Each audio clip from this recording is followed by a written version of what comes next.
became Emperor of China at age 9. He was an active, engaged ruler until age 18. Then he stopped attending court entirely. For the next 25 years, he refused to meet his ministers, refused to appoint officials, and left thousands of government memorials unanswered. He sealed himself inside the Forbidden City and simply stopped. His name was the Wanli Emperor. He reigned for 48 years, the longest reign in Ming Dynasty history, and for more than half of it, he governed almost nothing. His dynasty died 24 years after he did. This is the story of what happens to an empire when the emperor just stops. Zhu Yijun became emperor in 1572. He was 9 years old. His father, the Long King Emperor, had died suddenly. And now the fate of the largest empire on earth rested on a child who had not yet learned to read all the characters in an imperial edict. What saved the dynasty at first was the man standing behind the throne. Zhang Zhusheng was the Grand Secretary of the Ming Dynasty, and arguably the most capable administrator in Ming history. He was brilliant, methodical, and utterly unsentimental about power. He also served as the young emperor's personal tutor. For the next 10 years, Zhang Zhusheng effectively ran China. Under Zhang's guidance, the Ming underwent a genuine administrative renewal.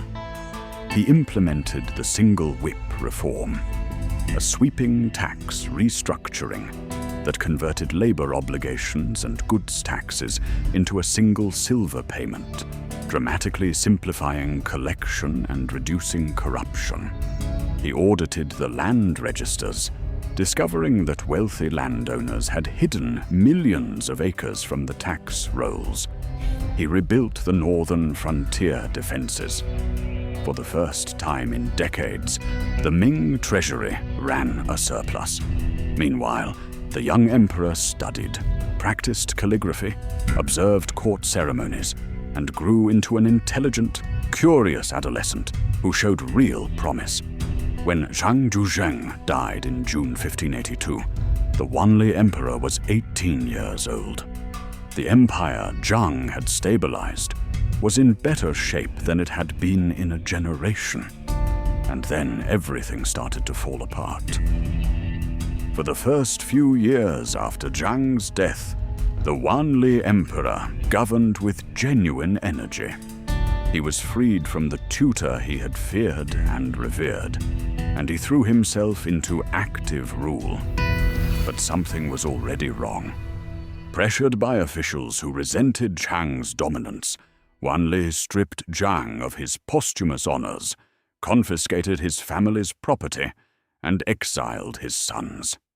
The man who had saved the dynasty was retroactively disgraced. This was not unusual in Ming politics. But it signaled something about the emperor's relationship with his advisors. He did not trust them, and increasingly, he did not want to deal with them. By the mid-1580s, Wanli's attendance at court audiences had become irregular. By 1589, it had stopped almost entirely.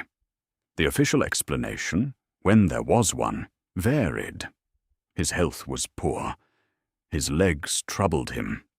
The ceremonies were exhausting.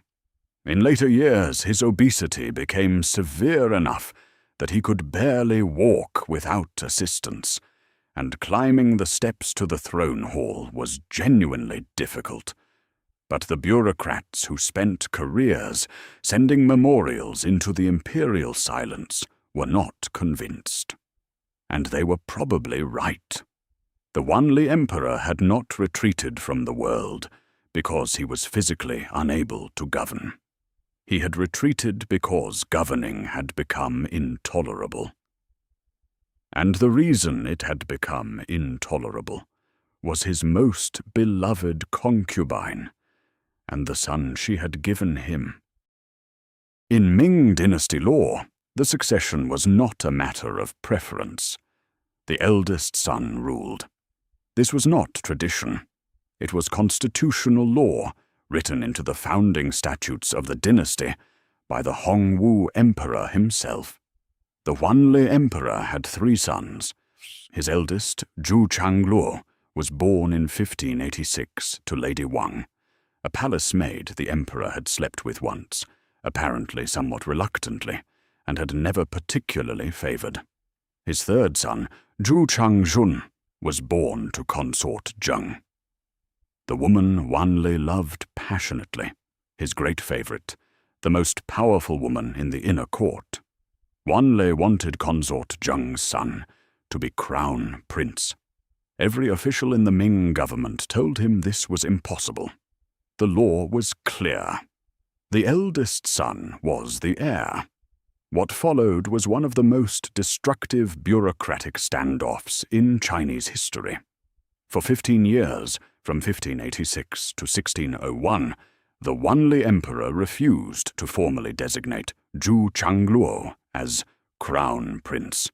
Officials submitted memorials in the hundreds, then the thousands, demanding he follow the succession law.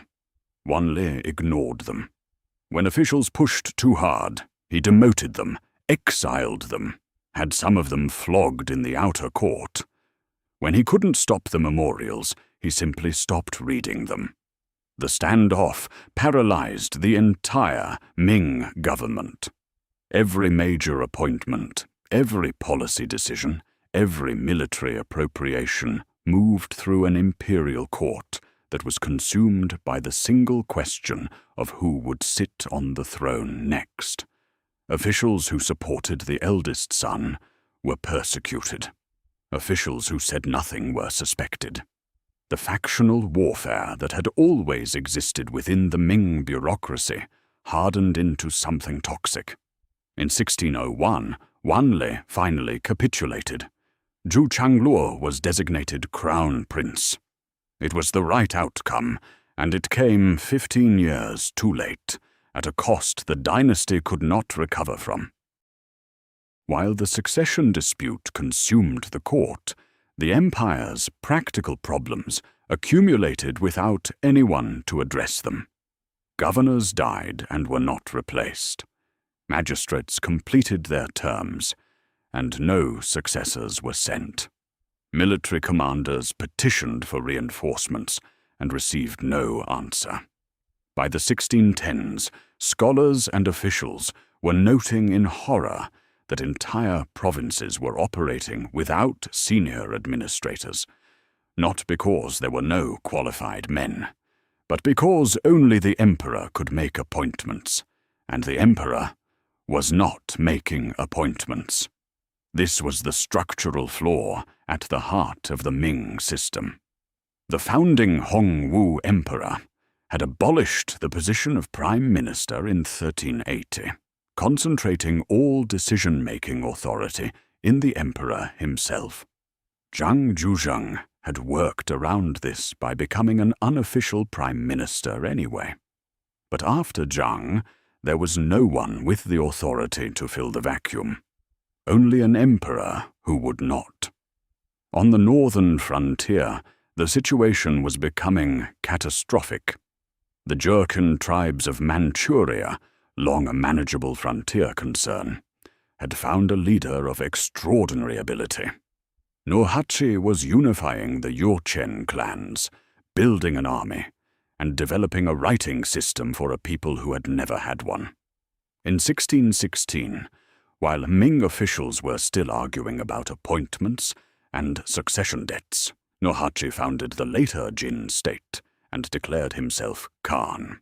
The Ming response was belated, disorganized, and underfunded.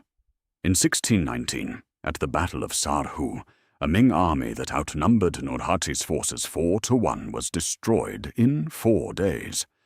The disaster was the result of poor command, divided strategy, and years of neglect of the northern frontier. The Wanli Emperor made no meaningful response. He did mobilize once for the right reasons. The Imjin War, Japan's twin invasions of Korea in 1592 and 1597 provoked genuine imperial action. Ming armies fought in Korea for 6 years, ultimately helping Korea repel the Japanese. Wanli funded the campaign personally from the imperial treasury and followed the campaigns with real attention. The intervention succeeded.